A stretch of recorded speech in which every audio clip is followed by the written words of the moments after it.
This podcast is part of the Podcast Arcade Network. Thank you for listening to the Covert Nerd Podcast. I really appreciate the time that you give me. Before we get into the episode, if you can think of somebody that would like this topic that you're about to listen to, please pause the podcast and share it with them. You can also go to covertnerd.net and look at previous episodes and different ways that you can get in touch with me. Let me know what you think. Without further ado, let's dive right in and nerd it up. Hero Quest expert, Kurgan. He's been on the show before, so I'll put a link in the show notes to the previous episode that he was on, but he's a big fan of Hero Quest. He's got a Twitch channel, YouTube, Discord, all that fun stuff, and I'll put a link in the show notes for all of that too, so you can follow him. So thanks for being on the show, Kurgan. I appreciate it. Hey, Lee. Thanks for having me on the Covert Nerd Podcast. I was going to say, we both grown since our last meeting. Like, I think when we first started, you were just like, well, do you have anything to plug or promote? And I'm like, nope, don't have anything. But now, yeah, we've grown. The Hero Quest fans community has gotten pretty big, and I can't take credit for it because I had a lot of help from a lot of people, but I love the way it's just kind of organically grown. Of course, now we got to compete with Avalon Hill's own Discord, but they were pretty nice about it. It's like, yeah, we're going to do our own thing now, but thanks for showing us how it's done, so to speak. No, your Discord channel is way more active than theirs. So, and yeah, you're right. I remember, a year or so ago, your Twitch channel, YouTube channel was just, a few followers. Mhm. Now it's kind of the de facto destination if you want in-depth Hero Quest information. That it's great. It's a good place to be. So yeah, I'm honored to hear that. congratulations. Because thanks. Yeah, it's been a lot of fun. Of course, you get other people out there. Amalgam Ash is a big one. Sir Death, Always Bored, Never Boring. There's a lot of just people that do like just general gaming channels. There's several board games guys, and like they have way more followers. So when they do like a one-off video about Hero Quest, it's like boom, it just explodes, and I'm like, oh man, I wish I was that popular. Yeah. But you got to start somewhere. I mean, Yeah. I still kind of get disappointed when I do like a video that's not on the topic of Hero Quest and like nobody watches it. It's like, darn it. Well, I was still doing it for me. It was still fun Yeah. for me. Hey, that's what I would say. If it's fun for you, that's the main thing. Speaking of fun, Kurgan, we've got Yes. announcement yesterday, I believe, from Avalon Hill. So as of this recording, there's a little Easter egg in their announcement in the back. So there's something new coming out. What do you think we're going to see, I guess, Kurgan, or what do you hope to see? All my expectations were blown away. So I was warned ahead of time that PulseCon was not going to be like Gen Con. Like Gen Con, they went all out for Hero Quest. Chris Nato, who goes by various pseudonyms on Discord and everything, and pops up now and then to say, oh, actually, it's not that, it's this. He was like running around the field, like back and forth, just sweating, trying to like get from booth to booth, like explaining stuff. I was really excited about that. Now, they kind of warned us ahead of time, PulseCon it's all going to be HeroScape and GI Joe and everything else, and you're not going to get any Hero Quests. And so our expectations were low.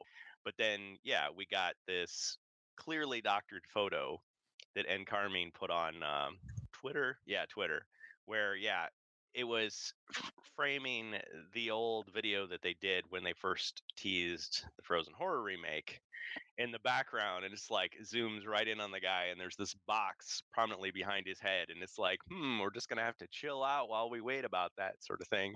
I think that was Doug Hopkins that said that, and then Patrick, and there was a couple other people, I don't remember all their names. Something Van Ness. I'm sorry, I'm forgetting. But yeah, so in this video, they just clipped that out, that box, and they superimposed a new box, which we'd never seen before, which, like the Frozen Horror, had no title. So by the time you read this, you may know the title if they reveal that in a few days or so. But obviously, they're teasing what to me looks like an extensive expansion, and this time it's brand new. It's not a remake of, because we were throwing that out there. It's like, oh, is this the Dark Company from Master Edition? Is this the Wizard Quest pack? And it's like, nope, this is completely new. This is a brand new. And it's like, wow, great. So I'm excited about that. And what it looks to be is something as expansive as, pardon the pun there, the Frozen Horror. In other words, a box of miniatures, cards, tiles, all that, quest book, I guess my first thought was like, I hope they don't screw that up. But I always think that with franchise stuff because unfortunately we have had so many letdowns in the world of fandom, not necessarily from Hasbro. Yeah, just companies in general. I'm always a little bit skeptical until I see it for myself. But at this point, it could be anything. It really could be anything. I'm confident that they know what they're doing and it could potentially be very good because they have given us new content in the form of the Mythic tier quest books, which unfortunately most fans have not gotten to see. I'm saying most because we're talking about millions of people worldwide, not just the 10,000 or 20,000 people that bought the pledge version back in 2020 and then, have since got it and people are trying to get it off eBay and stuff.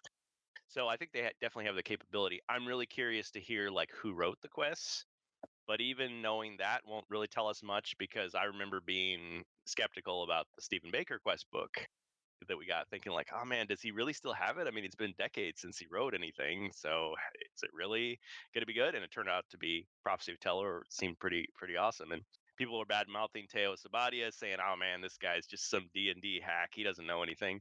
And it was like, yeah, his quest book was all right, Yeah, not too bad, not too shabby. And Joe Manganiello, and we know how that went. It's like some actor, yeah, whatever. It's like, it had its charm. it so did. It did. so there's a lot we don't know, Yeah. but people have speculated quite a bit from the box art. I don't know if you want me to get into that.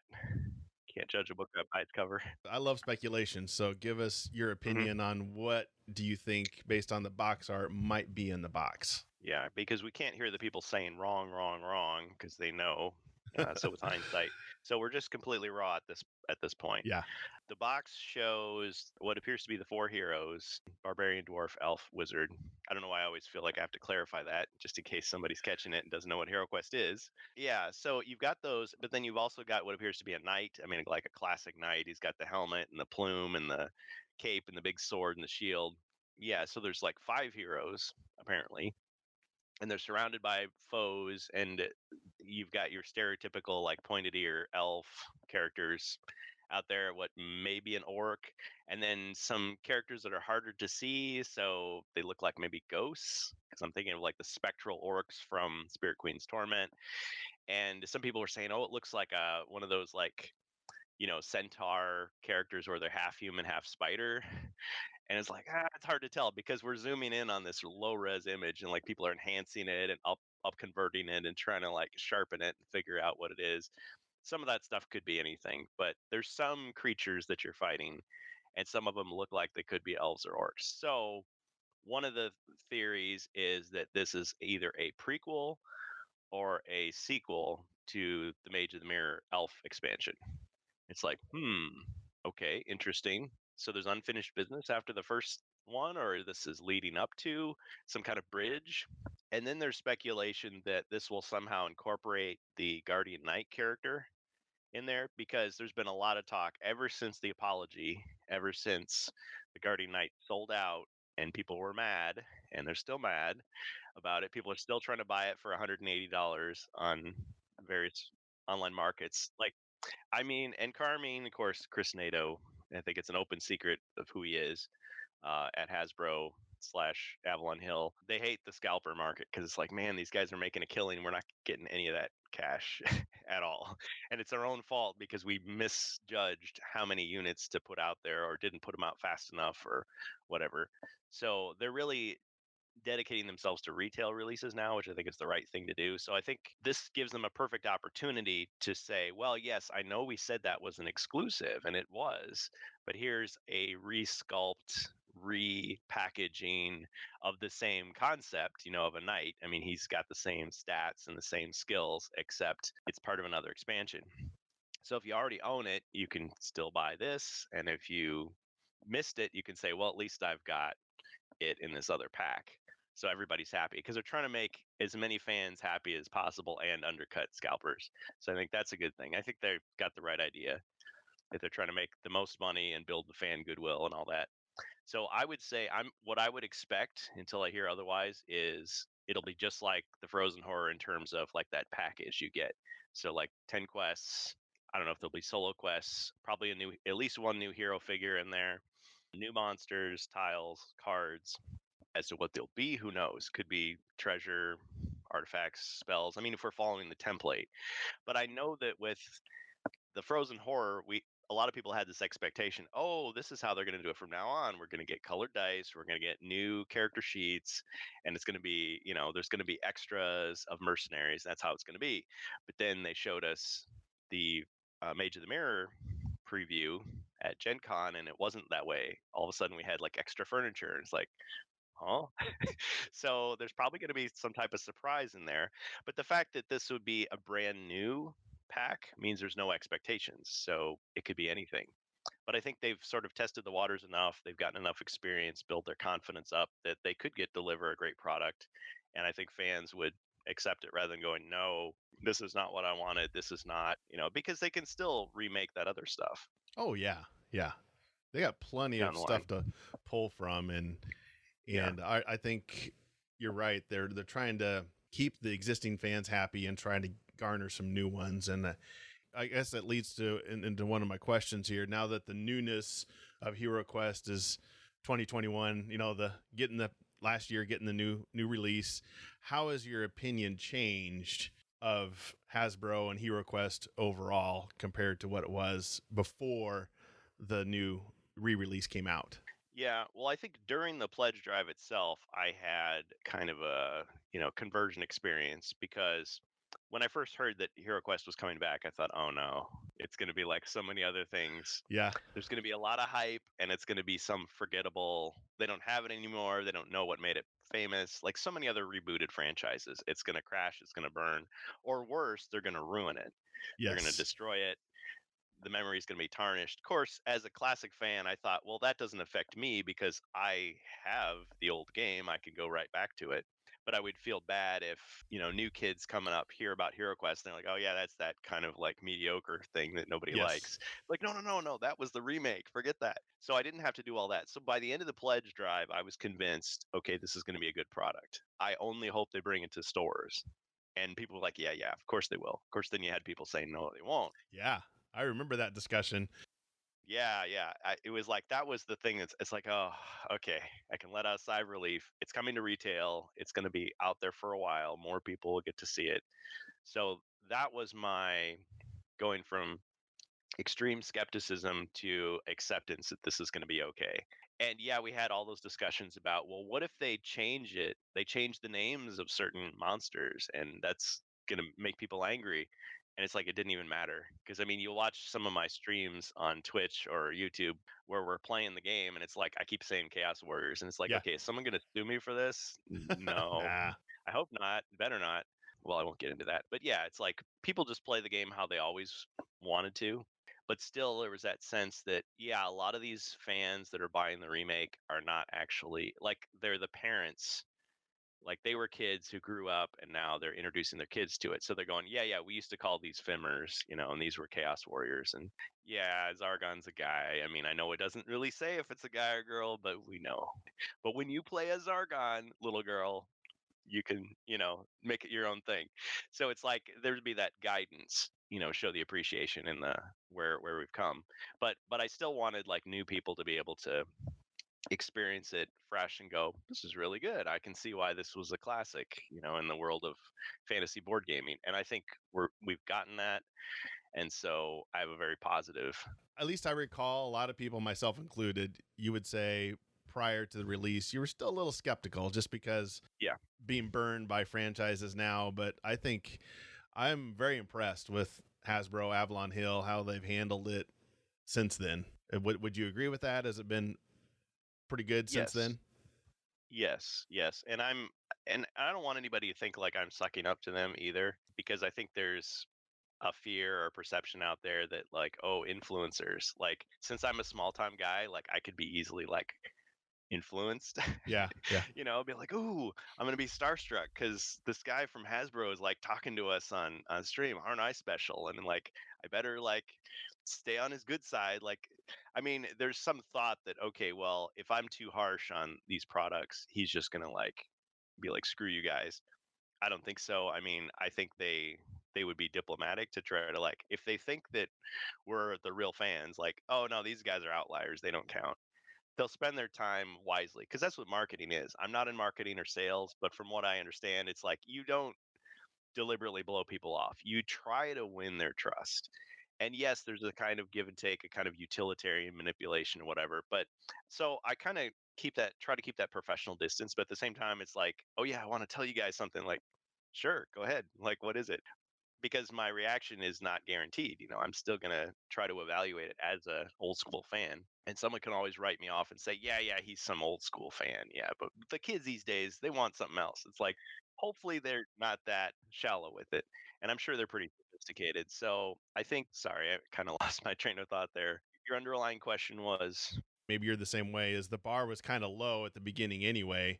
So the fact that we're getting all these releases in a fairly timely manner and they look good, we're getting great content, I think is why we're positive, or at least in my opinion. Is just the bar was low to start with, I guess. We were afraid we were going to get burned again. So that was kind of the I think I don't want it to come across that, oh, our expectations were so low because everything sucks in the world of fandom that we just were shocked that it wasn't terrible, and so we gave it a pass. No, I think there's still room for improvement in small areas, and there's still the potential for catastrophe with new products because it's always a risk. But I think we're in good hands, and I think the main positive thing for me, other than just the idea that HeroQuest is back and people can play it if they want to easily without having to scour eBay, is that they appear to be listening to feedback. I think at first I kind of thought, well, maybe it's fake. Like maybe they plan to do the miniatures and all the different colors all along, and they just kind of held out to see, oh, will people really demand that, or could we save a few bucks, like if they don't care? But I think they are. I mean, or the Druid, they put out the Druid and people made fun of it. I mean, we talked about that. So, in small ways, or maybe in big ways, that can make a big impact on production. It's like, oh, we printed 1,000 of these and everybody hates it now. It's like, no, they listened. So, the fact that they're visibly listening to feedback and that continues to happen. I mean, everybody complained about the what I call the candy trays, the little plastic that you pop them in out in the boxes, how that because it's fine if you rip it out the first time and throw it away, but if you put it back in the box after you're done playing as a good little boy or girl, like you're gonna be annoyed because like, oh man, every time I gotta rip these out of the box and I gotta cram that box in. Like there's so much air in there, and you gotta press it down.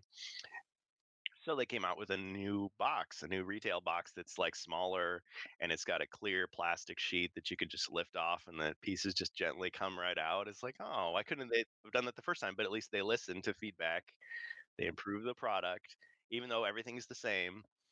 And I just watched an unboxing. I forget the guy's name. It was something in French, but he like opened up the book, and I just love this guy, even though the language barrier, because he went right to the page and he's like, "Yep, they forgot to correct that," and he flipped over and he's like, "Yep, still the same, still the same." And I'm like, "True," because you had that error in was it Lair of the Orc Warlord where there's like a pit trap right next to a treasure chest, and he's like, see, it's still there. But that's the kind of thing that fans care about. Is it's like, okay, the attention to detail, let you know what you're getting with the product. Because if I had one criticism still, is the marketing is kind of weird. And it may be I'm just imagining because I don't work for that company. I'm not in on their meetings or anything. I imagine it's because their budget is probably smaller than like GI Joe or Power Rangers, and they probably are just like, okay, this is what you have to work with, and do the marketing as best you can. And so maybe in the past, and we talked about this on the rant cast with Strange Bus, is like don't spend all your time on Twitter. Like not everybody's on Twitter. A lot of people don't like to hang out there because it's really annoying. I mean, we had the whole thing with Elon Musk trying to buy it, and then they said, "Oh, there's 30% bots," and no, it's only 5% bots. It's like that's a lot of bots, and that's a lot of negativity. I mean, we're not toxic fandom. We're just regular people trying to get information. So I think they've improved a lot. They opened the Discord channel. They've hung out with us. They've gone all over the place. So I think it's getting easier and easier to get information.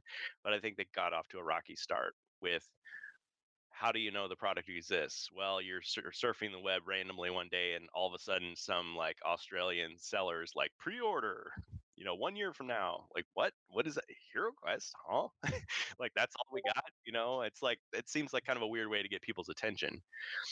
Um, And they've tried to enlighten us, educate us that the fact is, it's the board game world. So there's all this prototyping that has to happen. They have to produce this stuff, the supply chain. It's not like a video game where, yeah, there's a lot of work involved, but you could just like be updating the code all the way up until release date and have day one patches. With board games, it's like, okay, it's going to take a while and they got to print the stuff and run it all off and look at it. So I think they're being more transparent with us. I mean, as much as they can legally.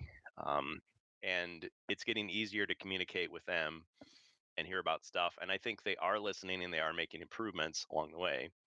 So I appreciate that. And I think as a fan, as a customer, that builds my confidence, that creates loyalty, it builds rapport. So all those things are important as a company because, yeah, down the road, you're just going to be like, you all this drama and behind the scenes stuff is not going to matter. It's just going to be like, oh, there's a game on the shelf. Let's buy it. But the game's longevity is bolstered by that attitude and that give and take and that community that's created. Speaking of pulling games off the shelf, are you hearing about new players coming to Hero Quest? I mean, we talked about earlier about parents introducing it to their kids. Are you hearing anything out there in the wild about kids or people just going to a store, going on Amazon and seeing, oh, what's this Hero Quest game? I think I'm going to check that out. To be honest with you, I have not heard that. But then I'm kind of thinking, like, how would I know that? Unfortunately, the way entertainment and fandom is, it's kind of like a self-selecting, like echo chambery kind of group. So the people I hang out with are people that already know about this game. And so again, it's just roping in family members. Um, but like the Strange Bus, he runs the Rant Cast. We've done that together, and he does like Star Wars gaming almost. That's his main thing. He wasn't interested in this at all before this, but I showed it to him, and it's like I kind of thought, okay, he's helping me out because we're friends in real life, and this is cool. But he seems to genuinely like the game and wanted his own copy. And it's like, okay, well that can happen too. So there's an example. And I think before this, he had played like Star Wars D&D, which I played like a handful of times. But I've also had some dedicated D&D players. So like shout out to PSK and a couple of those guys. They were just like, again, I took it as, oh, here's a new up and coming streamer. Let me help him out. But they seem to genuinely have a good time and they come back occasionally. So it's like, all right, well, the game has some appeal, not just to people who remember it from the 80s, Yeah. early 90s. I've seen different posts all over the place about the same story you just said, where they introduced it to a new person. They're like, wow, this is a cool game. Sure, there is, where people have introduced it to somebody like, this game is stupid, but I haven't heard that. So I think maybe it's growing that way. And the fact that the sales have been, or at least appear to be, pretty darn good. So somebody out there's buying it because the prices have been going up and it's hard to find in some areas. So I think it could be two things. It could be there's a lot of people playing it, or they just underprinted the first release, maybe, and they just didn't anticipate the excitement or the purchasing interest. Well, the fact that they were still making public statements about, oh, we didn't know how big the fan was, the fact that they're still saying that, like they still don't know how popular it is. I mean, yeah, it takes time for it to filter down. Like, I haven't seen the sales figures, but the fact that they're still, it's like, okay, things move slowly in the world of board gaming, I guess, before they really know what's going on. So even though we're like, oh, made up my mind just like that, okay, let's go, let's move on. It's like, okay, well, it takes longer than that to get a board game rolling. I can understand that. I could sort of imagine somebody at Hasbro going, wait a minute, this is all based on word of mouth, like from a handful of like old fans. This is not going to make much money. Let's keep it on the back burner. And if that's the case, if that's the way they're thinking, I guess it could be a good thing for hardcore fans like me because that means they're not going to tinker with it much. They're just going to kind of keep it the way it is. Maybe give more free reign to the design team, just keep them in tune with us. But on the other hand, I'm also thinking, well, if they see the potential in Hero Quest, they're going to throw more money at it. Maybe they're going to give them more resources to use. I mean, imagining again how the company works, because I don't know. I don't work there. I have to keep saying that because I could just imagine someone going, he doesn't work for us. He doesn't know anything. What's he talking about? You were not there. Is that okay? As it gets bigger, okay, there's more potential for failure. Like, okay, their sales are going up, it's going up. Oh, they had a dip. Okay, now what do we do? Like so many franchises we've seen, they get desperate. And so then they just resort to, okay, we'll just throw something wild out there that makes no sense. And, or we'll just do lots of fan service, like just really just boring, like squeezing out just stuff that just is, I don't know, low quality, like low effort kind of thing, like low hanging fruit. So all those things are potential pitfalls for the franchise. So I hope they ride it through, try to stick to their guns in terms of, like, we know this is our game, we know our game, we know what made it popular. It's the core is about, and we can take little risks here and there, but we'll still kind of keep it mainly what it needs to be, and that will appeal to whoever it appeals to. But yeah, how do they market it to new people? I think what they should do, or what they could do, is go back to its roots, which is, okay, fantasy tabletop gaming is really awesome, but not a lot of people are convinced of that. So how do you convince them?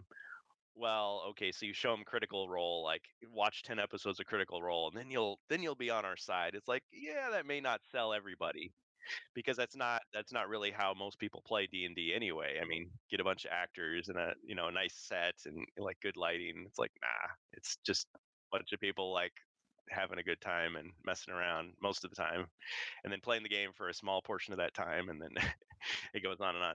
So I think if they just market it as, this is an easy way to see if fantasy tabletop gaming is for you. Anybody can learn it. It's all in the box. Don't feel like you have to buy like a million things. Everyone complains about with Warhammer 40K and all that. It's like, oh man, I got to buy so much stuff and I got to paint so much stuff. It's just too much. People feel like, oh, this is a hobby for nerds. Well, it is, but I mean, this is a hobby for people who don't have a family to take care of, and who've got a job and they don't have time to like paint. It's like, no, Hero Quest is easy. You just take it out of the box, you play it. You can learn the rules in like 10 minutes and just you can play. Yes, it's true. The games can go on for a couple of hours, but if you want the game to be shorter, it can be played very quickly if you want to. I think all of those are strengths of the game. And then the opposite is also true. So a lot of D&D players who haven't played Hero Quest before will say, "Well, I heard that game is simple. It's made for like 8-year-olds." And it's like, I prefer a sophisticated, gritty game. It's like, but the thing is, if you've played enough RPGs, you know that even though the rules tell you what to do, it's still just a guide. You can do whatever you want. It's not like you have to learn to code to like make new levels. You can just get out your paper, use your imagination, and you can make it as complex or simple as you want to. So it's very flexible, very easy. And they make it easy because they give you the blank map, and they teach you that one miniature can stand in for something else, because they give you the evil chaos warlock with the skull, and it's like, yeah, but he could be a good guy too. It's like, oh, really? Okay, what a concept, and you can flip this tile over and it could be something else, and use this for that. And so it teaches you the basics of just being creative with a game. Some people may graduate, so to speak, from Hero Quest to other games, or they may stick with Hero Quest. It's fine, but it lets you get into it. It makes that world much more accessible. And so I think that sells it, and you can make the game whatever you want. That sells it too. Yeah, you're right. You can make it as simple or as complicated as you want. I know I play with my daughter a lot with Hero Quest, and sometimes she's in the mood for I just want a quick quest. And so I'll just take the existing quest and modify it. And sometimes she's like, yeah, I'm kind of mood for a harder quest today. And so we'll make it a longer quest. It's kind of nice to have that capability to do that. And I think that's what is appealing about the game is when we were kids and we saw it on the shelf or somebody introduced it to us, was both the simplicity and the complexity, if you wanted to make it that way, which leads into another question. What did you love about Hero Quest when you played it as a kid? And is that the same back then as it is now? I think the biggest appeal for Hero Quest back in the day, so when I was 12, Yeah. was that I think this is what grabs me about a lot of games, and I don't think this is just my experience. I think this is true for a lot of people. you experience other forms of entertainment. So books, comic books, movies, cartoons, whatever.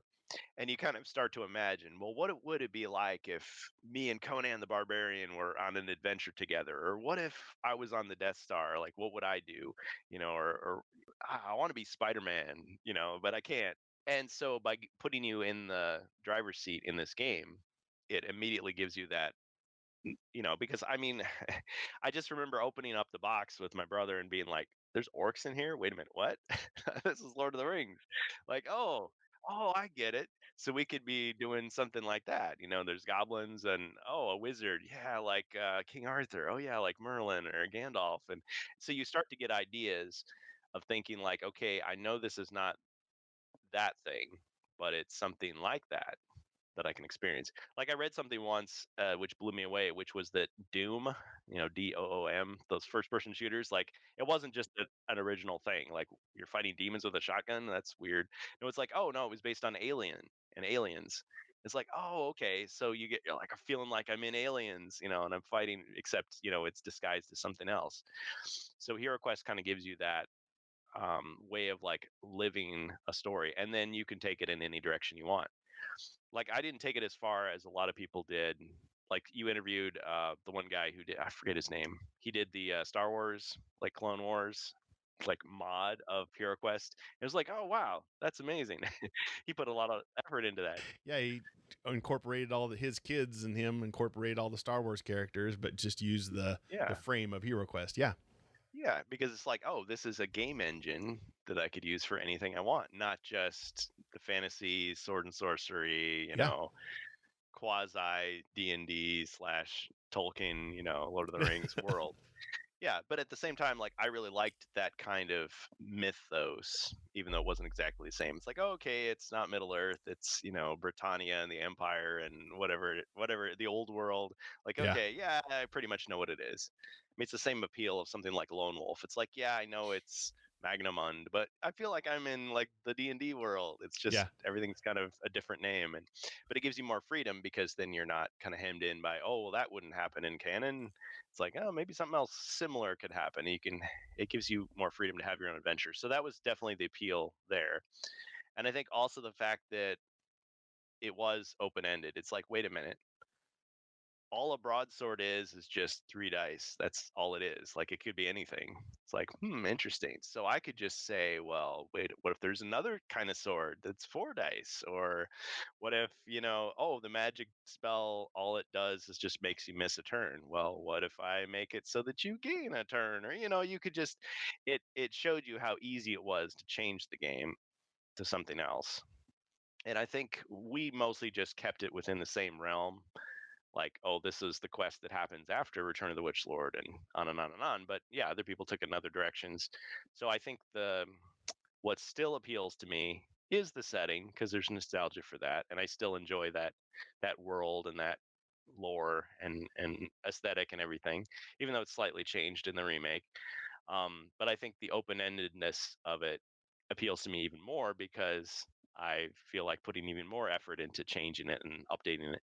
I think we talked about in one of our first interviews where it was or discussions where it was. I said, well, yeah, my brother did most of the quest creation, and I mostly just played them. Like I didn't really create that many myself, and I kind of thought, I'm not very good at it. But then that inspired me to do those dwarf quests, and I every so often I'll think to myself, oh yeah, I could add another thing to it. I came up with a different ending to it rather than the Stephen King everything blows up at the end. It's like that's kind of anticlimactic. Let's do something else. So I think the creativity aspect has kept me in, and I think it could for a lot of people too, because it's like, okay, you played the game, you've enjoyed the game, now make your own game. Yes, I love that concept. And it's for kids, it's also very tactile. So that's what makes it the D&D is awesome, but for somebody that's say 10 or like you said 8, 9, 10-year old, tactile, having something to touch is very alluring. It definitely is, because kids have a great imagination. So you think, okay, all right, you're in a room down the hall, 20 feet from here, there's a guy hiding behind the rocks with a knife. Like, okay, can I see him if I move over? It's like, okay, there's that, and there's like, okay, yeah, the wargamer way of doing it. Like, okay, I got my tape measure out. Okay, what's the wind speed? And all right, let's roll my 20 dice. And okay, let's figure out. Let's do the diagram. Can I hit him? What's his armor? It's like, okay, that's there's a certain appeal to that. But yeah, just having a bunch of pieces on the board, which are not just yeah, your guy's kind of vaguely out in this area, and he's still alive, he's still standing, is actually like, oh, it's 12 squares from here to the next room. Let's roll the dice. Okay, boom, boom, boom, boom. Oh, I'm almost there. Okay, let's hurry this along. Oh, I'm in the room now. Oh, there's two monsters. Like, it's very logical. So it teaches the kids all those aspects. And if they played even one other board game before, they get it.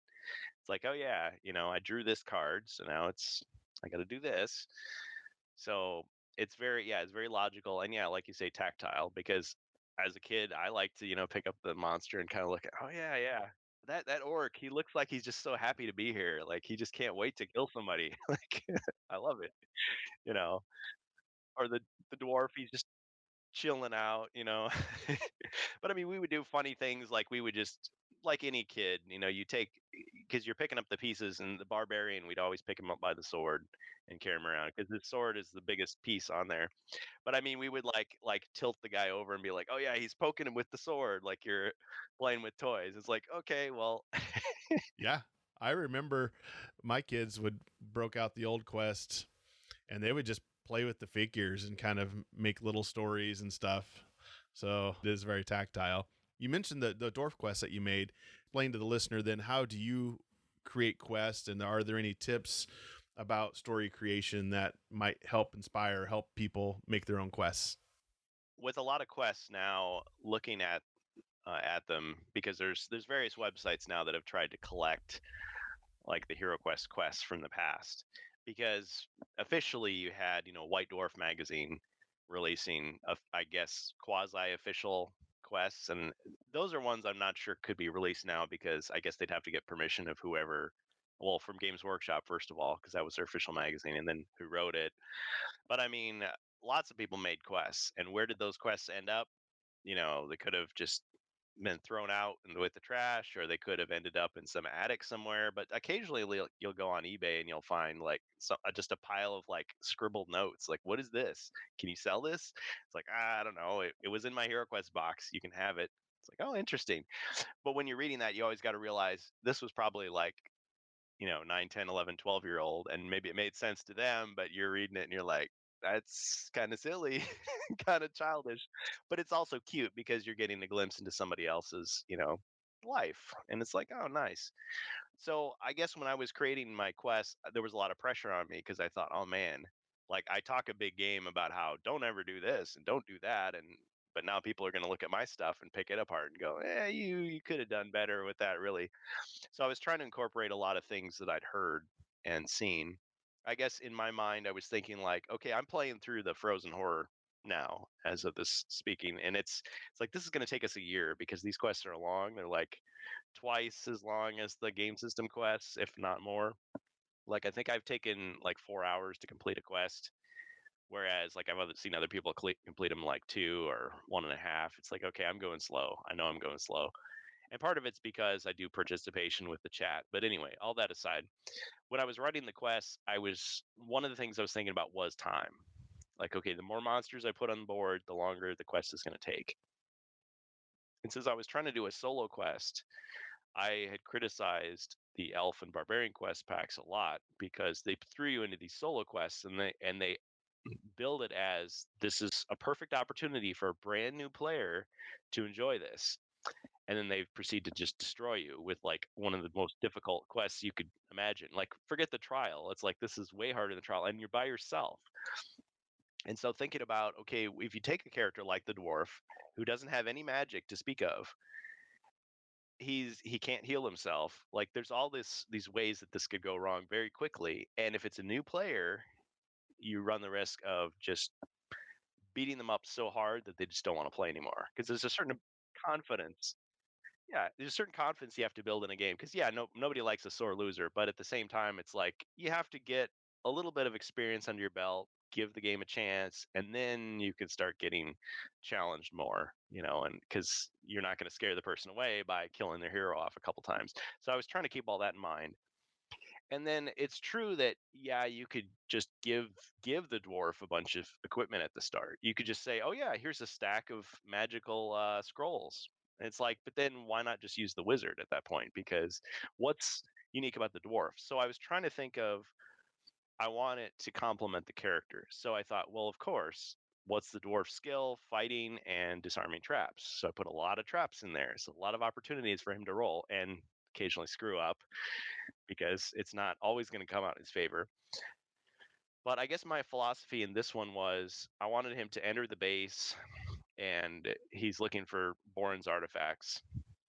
So it's like he's going through layers of the dungeon. So there's going to be sections. So I thought, well, it's fairly linear, but I had to keep in mind, like, well, what if he doesn't decide to go the way that I want him to go? So I kind of force him to go a certain way.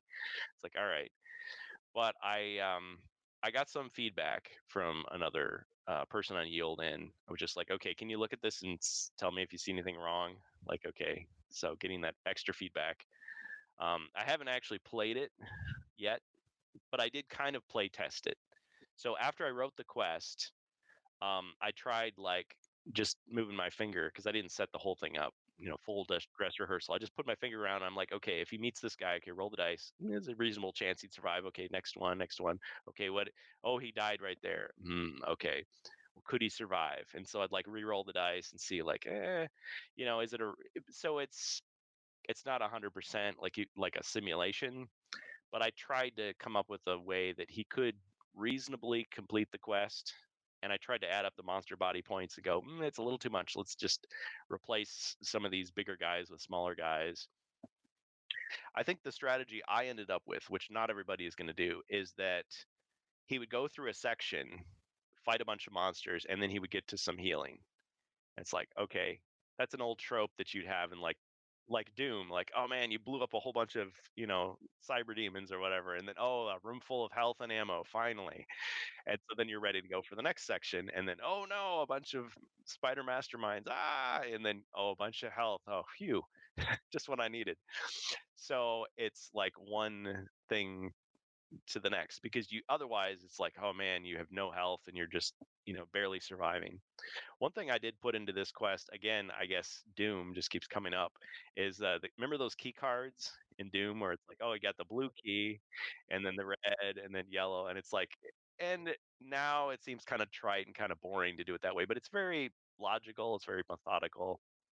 You kind of, once they throw it at you a couple times, you know what to do. So I did something similar with this. I think I even used the colors, so I guess it's a tribute, because it was like, okay, to gain access to this other area, you have to make sure you have this key, colored, color coded key. And it was they were easy to find, but it's like, okay, now you gain access to the next area. Now you gain access to the next area. But if you ever lost those, it's like, okay, you got to make sure you go back and get that, because you'll need it. So with the quest, I kind of just went, every room is a potential for failure, but it's also going to give you some respite. And then I wanted to reward the hero too, because I think what those early solo quest official installments were trying to do is they were trying to take a basic hero and bring him up to speed with the rest of the party. So it's like, okay, make sure he gets armor, make sure he gets weapons, make sure he gets a toolkit, make sure he gets some gold and some potions. So by the end, he's ready to go. He's ready to go with everyone else. So it's like you're compressing an entire campaign into a short span of like 3 quests, which is really difficult. But on the other hand, you're very generous. So I just had it like, okay, you're going around, you finally get to the inner sanctum, and it's like, oh, there's Bourne's armor. Okay, there's Bourne's helmet. Okay. And it's like, yeah, you had to bleed for each of those uh, artifacts. But once you get them, you're like, I'm stronger now. I'm ready for the next challenge. I'm ready for the next one, and so on and so on. Exactly. Yeah. And so by the end, and I kind of did the sometimes they do this in Hero Quest where they want the heroes to flee. It's like, okay, I know you're strong and everything, but I want you to run. And so there's different ways to do that. One is to just keep throwing enemies. Like, oh, there's an orc. Oh, there's another orc. There's another orc. The problem is a lot of players will just be like, sure, let's just post up and start fighting them. Let's keep. Oh, we killed like 20. We keep killing them. And so what do? They're just going to keep on playing until they're all at one body point, and then they're like, yeah, let's run. Now let's run. So I wanted it more to be, and I thought maybe I did went too far because I thought it would be exponential. So when you get to the final spoilers, you get to the final room, it's like you cross this one threshold, it activates some rooms. Uh-oh. You cross the next threshold, more rooms are activated. It's like, okay, if I'm not getting it now, I better get it now. Like I need to run. But the problem was, it's like, okay, but what if by the time you realized you're already too far, like you're too far from the door, and so you're like, oh shoot, I'm trapped. So now I have to fight. So I actually went through and I rolled the dice. Like, could you fight this entire army? No, you can't. You will get killed at a certain point. But then I thought, okay, well, so this means you have to replay this one. It's like, yeah, unfortunately. But that's built into the game too, because the way it's supposed to work is if you fail a quest for whatever reason, Zargon's supposed to remix it. And he has the total freedom to remix it however he wants. So it could be really minimal. He could make it easier, or he could make it, a completely new quest. But all the stuff that you're supposed to have, so all those colored key cards, all those artifacts are going to be found very early on. Like, oh, you get to the first room and oh, there's the armory and all your stuff is just waiting for you from the previous guy that got killed. Like, there it is. So there's an easy way to kind of give him another chance without totally looking like you just handed it to him. Because yeah, you could be playing with an 8-year-old, or you could be playing with a grown up who doesn't like to lose and wants to move on to some other game because you're being a meanie, Yeah, whatever. exactly. You got to have that. You got to have that balance. What do you use, Hero Scribe, or what do you use to kind of map out your quests? Yeah, you totally guessed it. I totally use Hero Scribe. Now there is a newer program out there. It's called Hero Quest Builder, I think it is the online one. Is that the one you're thinking of? yeah, it's like hquestbuilder.com. It's a website. Yeah. Yeah, and the guy who does it, let me check real quick because I don't want to embarrass myself. Squidge Monster. Yeah, yeah, It's really good, yeah, really intuitive, simple. yeah. So yeah, it's all on a web page, and I think it has a cloud-based saving thing, and you can print it right off your browser. So he created, and he takes feedback on HeroQuest fans. He's probably in other Discords too, but you just say, hey, here's my suggestion. He'll be like, okay. But yeah, it's really easy, and you could switch easily between like the European looking icons, the North American icons, and then the remake icons. So I think the remake icons is his contribution, because Hero Scribe was made like last updated 2012, I think. So it's old. Now there is one interesting thing. I finally picked up a copy of the European Hero Quest from '89, and that one, like, everybody portrays the maps as black and white. They're not black and white. It's actually brown. They're brown ink on white paper. Like usually when you download homemade quests, it's like everything's like a tinted red, or it's pure black and white. But I don't know, whatever. It's easy to print though. You don't have to print it in color if you don't want to. So that's a thing. But yeah, he made it very simple, and he put in little modules where you can add your own icons. So I've played around with it a little bit, but I still use Hero Scribe. Like, once I learned how to use it, because it was kind of a bit of a pain to set up, especially on a modern system, because you got to install Ghost Script if you want to export PDFs. And once you create the PDF, okay, now you've got to combine it with something else, because you don't have a space to put like your quest notes and everything, because you're supposed to have the parchment text that tells you the little story blip, and then each of the bullet points, A, B, C, D, E, F, G, whatever. That's another thing. I've seen a lot of quests that are clearly designed by kids where they have like every letter of the alphabet. It's like, wow, this is a lot. You're flipping back and forth. I think when you're creating a quest, simplicity is good. But on the other hand, I can respect complexity. It's just that I think that puts the burden on Zargon. Like, okay, the night before the quest session, you should probably read this over and just think about, okay, well, what am I going to do if they skip this room, or how should I read this dramatic part where I'm supposed to like insert little story flavor text into the adventure. But a lot of quests are very simple. It's just like a blank room just means draw a card. Like, that's all it is. versus like, oh no, inside the chest is a spear trap and a potion of healing and a scroll of warmth, and once you do that, the secret door opens somewhere else, and it's like, okay, you just try to imagine how it's being played. So, but I think he, oh, sorry, last thing. Yeah, hquestbuilder.com. He actually does do a thing when you're finishing up your quest, there's a spot for you to write in all the text and the bullet points and everything like that, which I think somebody made like I don't know if you call it like a code fork of Hero Scribe where they started to do that, but it wasn't really fully realized. And it's hard to find nowadays. Like mostly it's just, hey, do you have that file? Like pass it around versus like hosting it on a website. So I think it's one benefit of this new guy's program is that it's easier to find and get working like right away.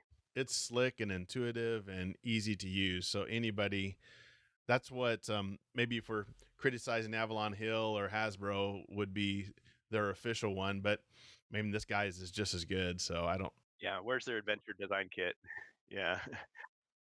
Well, they did at Gen Con, they did have a little sheet of paper called the Adventure Design Kit. They handed out as some swag, and it was like, yeah, this isn't really it because the icons aren't the right size and everything. But it was kind of a nod to the past because we never had that. But I think it would have been like if I were 8 years old and you gave me like a sticker sheet with all the monster stickers. I mean, first thing I would have done is put all the monsters on the cover the board with stickers. Okay, that does. But then after that, I would use the next sheet to actually do a real one. I mean that's fun. But yeah, now we have digital stuff. So yeah, I'm kind of surprised they haven't done that already. But maybe they're thinking, oh, thank goodness the fans have done it, so we can focus on other things for a while. I know, I agree. What do you think is a good or fun house rule that you've used in some of your quests? We're talking about making your own quest. What's a fun, interesting story about a house rule that you have? Oh yeah, well I have a new one since we've talked last because as the HeroQuest fans community has grown, from doing a weekly Twitch game on Saturdays. My little plug there, 6 to 10 p.m. Central Plug Standard away. Time for now. One of the things was, and this is a reason because I've been criticized for my quests taking forever, which is true, they do. It takes like 4 sessions to complete these things sometimes because all the chatter. But one of the reasons why it takes so long is because we have audience participation. So it's not just me being Zargon and like 3 to 4 other people controlling the heroes and telling me, yeah, I want my guy to go over to the north, 6 squares, to the west, 2, and then have me attack. I mean, sometimes people bring their own dice. So there's all that. That's the game. But we're not tuning out the audience. The Twitch chat is going depending on who shows up, and people can actually use their channel points, which we renamed gold coins, and it's not a pay to win. It's like you build those up just by sitting in the chat. I made the values really low so someone could just hop in and interact. So the really basic stuff like buy a potion for a hero. So it's like all of a sudden you see potion, potion, potion. This is like, yes. Like, okay, give that to the barbarian because he's about to die. So it kind of seems silly because it's like, okay, you're watching Batman and Robin like fighting the Joker, and oh no, they're trapped in the death machine. Oh, get them out. Okay, fine. Just, but but I also balanced it out because they can buy extra monsters for Zargon.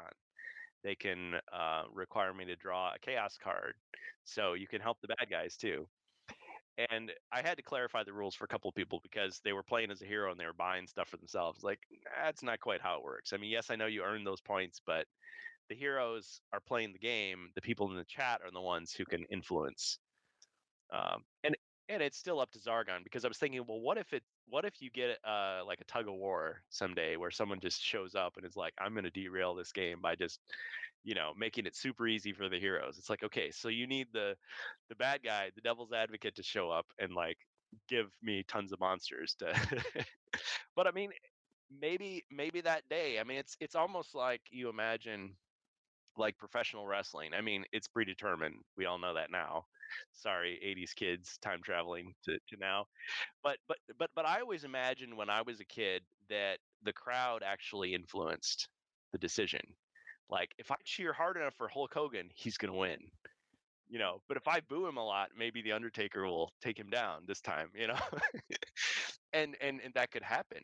Maybe this crowd is like hot for the heroes and they're gonna succeed, or maybe they're just like, nope, throw the bums out. They're gonna lose. You turned against us. It's like, oh man, next week we're gonna get them. So you cheer hard enough for your team, they win.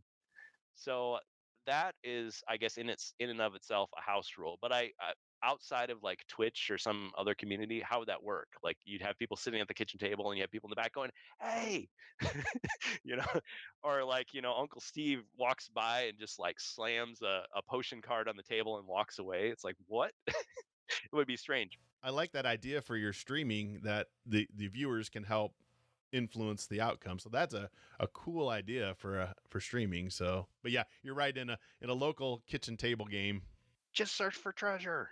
Like, but I think maybe just as a homebrew idea in general is what we've been talking about is kind of on the fly.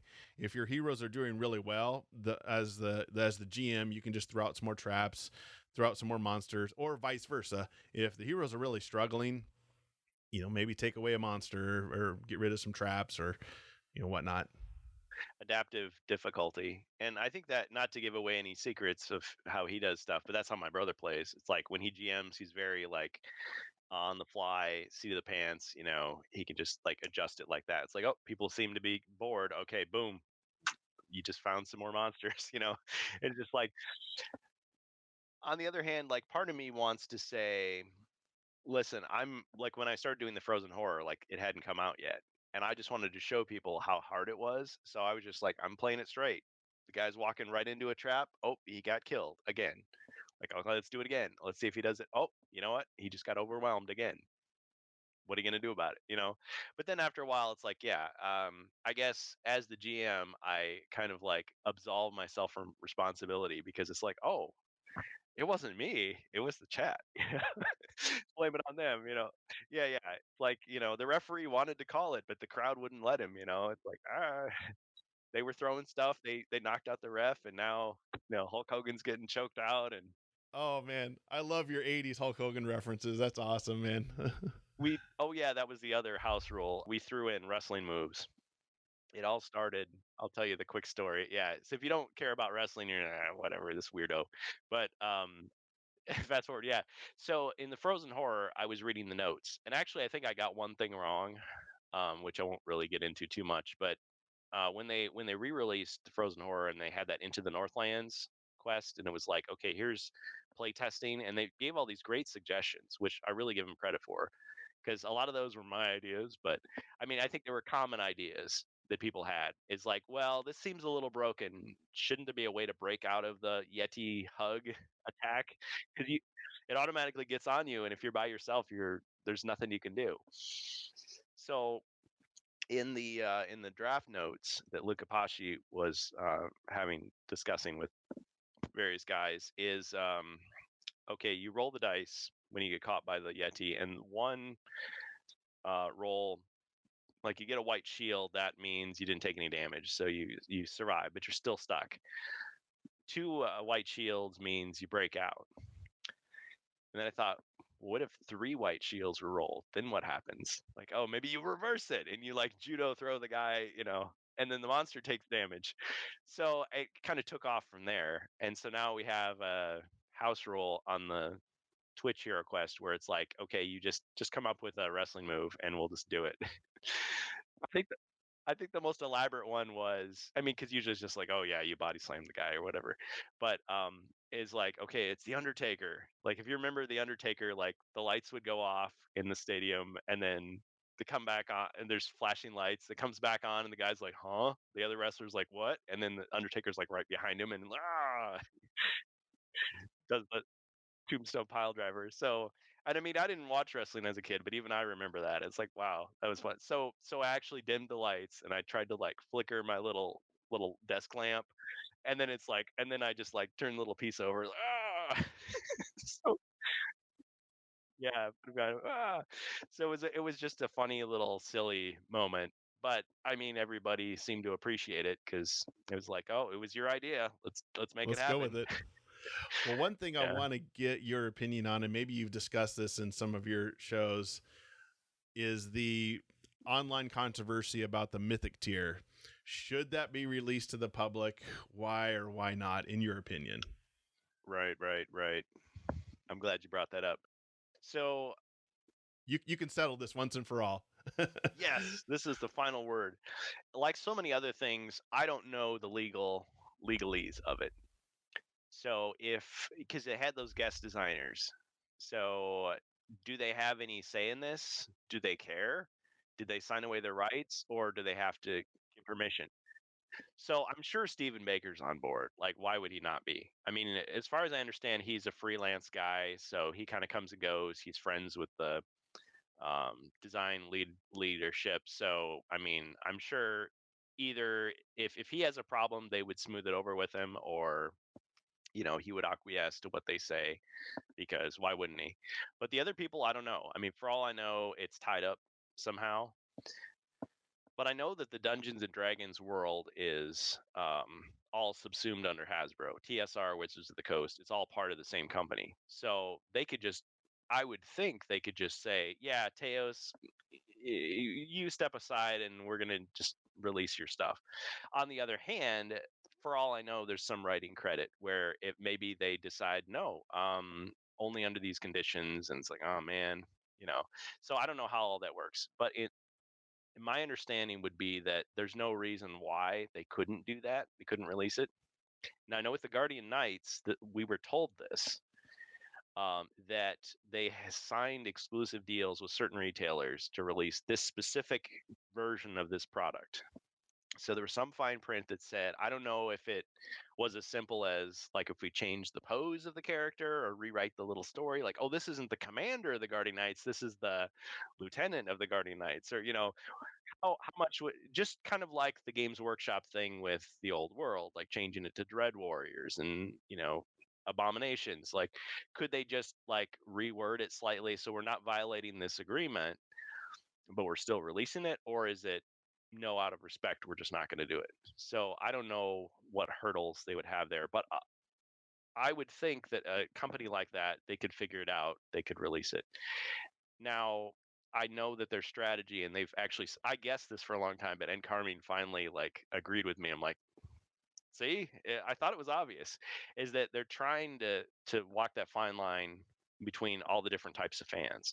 You've got the people that want to just collect everything and have everything pristine, and then you've got people that just want to play it, more casual players like myself, and everything in between. So they want to please everybody as much as they can, except for the scalpers on eBay. They don't care about those people. They want to actively undercut those people. But so I could imagine them saying, like, okay, I know we said that Sir Ragnar is an exclusive in this form. So they could like dress him in different clothes and put him inside a different box. And it's like, okay, so the people that bought the mythic stuff, their product is still unique and collectible, but there's a different version of it. Even though I would think, like, I don't know, not really legally, but according to the rules of collecting, like if you if you reprint a baseball card, is the reprint as valuable as the original? Probably not. I mean, it's based on supply and demand, but a rarity, or whatever. But yeah, the person who bought the original baseball card could still say, yeah, but look at the date stamp on it. This is the original. That's just a reprint. Yeah, for the people who just want the artwork or to have any version of it, are happy with the reprint, but the people who really want the collectible version can get it. So even if the two Sir Ragnars were identical, you would think there would still be people, yeah, but look at the little mark there. See, this is the original. This is worth more. This one's still in the box, or whatever. So, but I think they go the extra mile by trying to appease everybody by saying, yeah, but this is a different version of Sir Ragnar. This is a different version of the Witch Lord. It's not the exact same one. We really were telling the truth when we said it was a limited time exclusive. This is, a better version. So I think that's the right tactic to take. So I think what they will do, if my suspicions about this new expansion are correct, this night expansion or whatever you want to call it, this prelude or postlude to the Mage of the Mirror, is that they're going to give us the Guardian Knight just in another form. And that, yeah. And if that's well received enough, which it probably will be, that will continue to be the trend. And so they'll find ways to release all that other stuff. So, because I think let's say if they re-release the Prophecy of Telor from Stephen Baker's Quest book, which I hope they do. The first thing they would do is make corrections because there was a bunch of typos in there. It's like fix all those. But I mean, maybe they could bring Stephen Baker in because it was 13 quests. Like, write quest 14. Yeah, let's do 14. What about the figures from the Mythic tier? What you think they'll kind of do if they release it? They'll do the same thing. They'll just kind of mod some of them or all of them. Yeah, here's the dragon looks slightly different. He's like crouched around the pillar instead of being right on top of it. Yeah, they could do that because there's room for improvements there too. Now, I could see it backfiring. I could see the collectors being really mad. Like, you said this was an exclusive. Took out a second mortgage on my house so I could buy that, and how dare you? Like, these jerks. Like, I could imagine. On the other hand, if I'm a company and I'm just trying to survive, trying to make money, I could say, okay, do I upset 10,000 people but make millions of people happy? Or do I keep that small group of collectors really happy because they love me, but then make all these other Hero Quest fans just leave them out in the cold? My thought is let's go ahead and release the Mythic tier, but let's do it towards the tail end of the life cycle. So let's just say Hero Quest goes on actively produced for the next 5 years. To get a little extra life at the end, let's just release the Mythic tier and say you could still hide behind it and say, well, it was exclusive for the last 5 years. You guys have had it exclusively for 5 years. That's absolutely true. Well, and that's probably the simple answer, rather than doing it this way. Because yeah, I personally I don't see Hero Quest like lasting forever. I mean, look at all these franchises. Lord of the Rings, Star Wars. The idea that you're going to constantly have new content coming out every single year and always making those same numbers is a pipe dream. Like, it's just not. You run out of ideas. Unfortunately, fandom turns against you or gets split. It's too hard to maintain. And unfortunately, a lot of these companies just don't seem competent to do it because it changes hands. They get too many cooks, spoiling the broth and all that stuff.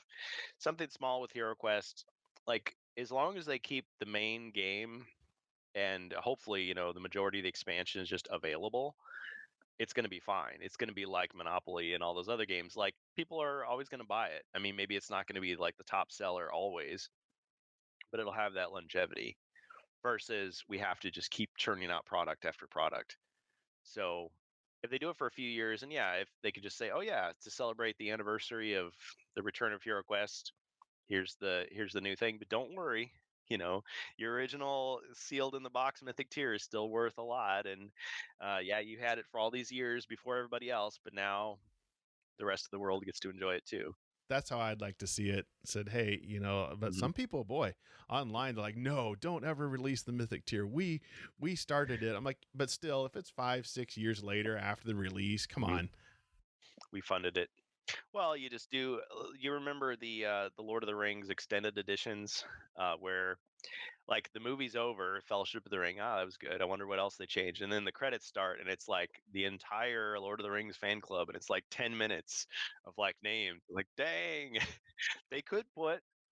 I mean, that'd be a lot of work, but they could put all the names of all the people that like pledged, or just at least their pseudonyms, Or at least put a And link it, in there. Here's a link to the website yeah, with everybody's name there. all the funders, all the Yeah, that's pledgers. true. See, that's I Yeah. like that idea. Yeah, yeah. And that way they'd be saying like, we're not throwing you out. How would you like we know we've got some expansions coming, obviously. How would you like to see, or what are some fun, interesting expansions that you would like to see? Not what you think Avalon Hill will do, but what would you like to see in the future? Well, I was just making a comment to somebody on the Discord recently, the HeroQuest fans Discord, not the Avalon Hill one, about how entitled fans. And I try not to. I try to make it clear I'm not jumping on this person because, but sometimes you hear that entitled fans, entitled fans. What that means to some people is, oh, we're just a bunch of whiners. We're never happy. We hate everything, or we just want it now, demand it, and it's like we're unreasonable. And the poor artists putting out the product are just trying to do good art, and why are you so unreasonable? I don't think that's what this guy was trying to say, but it just put me into rant mode because I think there is that sense that it's like, but I think most people have a sense that, well, there's certain fans that are reasonable, and then there's other fans that are unreasonable. So I think What I would like to see is everything from the past, like as much as they can, all that legacy stuff, re-release it by hook or by crook. Find a way legally to do it. Dark Company, Marvel Winter Special, and yeah, there may be some things where you just can't get it, like that particular fanzine, no longer exists, and that person can't be found, or they just said, "Hell no, I hate Hero Quest. You can't use my stuff." Like, okay, fine, all right, I guess we'll skip over that one, but we'll still release as much as we can, and it'll never be complete, and you can always track it down on eBay. That's what I would like. But I'm also of the opinion that the original stuff, like I was never against that. I guess I just thought my take on it was I hope they do release original content, but I just hope it's worthy of the name. And I hope they don't neglect, or they don't focus on that to the neglect of remaking some other quality things. Like I would rather see like Wizards of Morkar against the Ogre Horde released than not, even if they gave us like 10 other unique packs. I mean, yes, it's true. As a fan, you can go back and you can recreate anything from the past. Like, I really want to play the End of Chaos. Too bad it's not re released. Too bad I don't have the money to buy that magazine. It's like, yeah, you can find a scan of it and you can just like create your own version of it easily. But having official acknowledgement of those products, I think, is important for the history of the lore. In terms of like what I would like to see, I think I agree with you, and I think you made a very prescient prediction with those individual packs, like the hero packs, and it's like extra furniture. Well, they threw that in with the Elf Quest pack. I'd like to see more of that. I would like to see someday. You know how you go into your friendly local game shop, however they say that, and it's like, okay, yeah, I can buy Warhammer, but I can also buy just a pack of Warhammer dice, or I can buy an extra pack of skill cards, to use in my game. Maybe alternates or maybe just spares, because people do that anyway. Like you can go online and like somebody has carved up their mythic tier into every little piece and they're selling each one individually, and you're like trying to complete your collection because you got that one piece that's missing. Oh man, the candles broke on the sorcerer's table. I'm gonna have to buy those little candles now for like $20 a piece. I think offering those pieces is good, is a great idea, both for spares and for extras. Like I'd like to see like a deck of skill cards, just a generic set of combat cards to use in your game. And yeah, that's going to inspire people to go, yeah, I like this, but I could add like 5 more cards to that deck and then it would be perfect. Fan suggestions, quest. We talked about quest contests and all that kind of like Mario Maker type I would love community that. creations. Yeah. I would love that, definitely, because then that takes the pressure off the company because they can say, okay, phew, we don't have to do a major release every year. We can leave it in the hands of the fans, but we're not being lazy because we're still sponsoring that community and say, hey, look at the outstanding work of these custom creators. Look at what these fans did. See if you can better it. One thing I'd like to see is, and this is my little thing, and yeah, I know I made fun of the orc bard a lot, as did everyone else, just about. But the just make a monster pack of play as the bad guys. Like that'd be an interesting little Oh, one-off adventure. okay. What if and yeah, you could make them the heroes if you wanted to. Well, here's some guys that broke their mind training and decided to join the rebellion against the forces of chaos or whatever. You could do that, or you could just do, yeah, here's an orc raiding party, and here are their adventures. Slap a mature rating on it, and go from there. I think it'd be kind of fun. And one thing, when I first saw that screenshot, um, that was teased for this new expansion, I immediately thought a mercenary pack. And it's like, nah, it's not a mercenary pack. But that could be interesting. Like, we talked about the Guardian Knights. Well, this is the commander. And I thought, well, that's kind of weird. Why is the commander joining the heroes? Like, don't they have forces to command? Like, do they all get killed? This is the only one left. But you could have a pack, and it's like, okay, here's the rest of the Guardian Knights. Here's the lieutenant, second lieutenant. Here's the corporal, or all the ranks, and maybe each of them have different abilities, or these are generic guys that you could throw into your game. And it's a suggestion. There's cards, but you could also just decide, yeah, whatever. I'm just going to use them as whatever I want. So I think, yeah, a kind of bad guy campaign, a kind of inversion would be interesting. And maybe that could be a setup and you could go all kinds of ways with this, like a player versus player kind of thing, which I guess would tie into like wargaming. You have like the orc team or the chaos team, and then the heroic team or the king's army or whatever, and they'd be fighting. So you could bring in battle masters again. You could go a lot of different directions. But I think one of the problems with trying to get a player versus player scenario is like, well, who goes first? How do you get initiative? Like, there's no mechanic. So it's like, well, it's like in chess. Okay, white doesn't always win just because white goes first. But it's like, okay, there is a big advantage. So the barbarian and the wizard get to fight, and the barbarian goes first. Well, he just killed him in one hit. Darn. I like that. Those are cool ideas, Kurgan. I appreciate it. Well, hey, we got to cut out here, but it's been a fun discussion, and we'll definitely have to do it again. But I'll put a link in in the show notes for your contact information. So check out all the different Twitch streams, and plug again your time that you play. Yeah. So usually Fridays from 2 to 4 p.m. Central Standard Time on twitch.tv/HeroQuest fans. We'll do some kind of discussion, recap. Sometimes we read game books. So not real hardcore stuff, chill. Most Saturdays, 6 to 10 p.m. Central Standard Time, we'll actually play HeroQuest. Now, I have wanted to play other games like Space Crusade, which is a game I'd love to see come back, but to be honest with you, there just aren't as many people interested in that game or just unfamiliar with it because it's not as widespread. But Yeah. So Friday, Saturday, definitely the times. And we're always on Discord, HeroQuest fans Discord. So, and I always link that on my show too. Definitely. I encourage anybody that's listening to this that likes HeroQuest, join the Discord. I'll put a link in the show notes for that. There's some fun discussions talking about customizations, homebrew stuff, news, ranting, lore dumping. Oh yeah, and every other Thursday, the Strange Bus and I do the rant cast. That's usually like 9 p.m. until we get tired of arguing about stuff. Well, and I just want to make clear, it's when we say ranting, we're not just talking about like bashing stuff, like being negative. There is some enthusiastic talk too. Unfortunately, there have been a lot of disappointments in the world of entertainment lately, so there's definitely a lot of stuff to complain about. But we try to also give credit where credit is due, and sometimes we're wrong. And that show. I mean, at some point, I like it to be like a call-in show. Like people call in and say, "No, you guys are wrong, and here's why." That could get really interesting. Okay. Yeah, I mean, that'd at be the end, we cool. have to kind of calm everybody down and say, "Okay, we're all gonna be friends after this." Talk We don't hate everybody off the cliff. anybody. Yeah. But because there are other opinions, it's not just one monolithic thing.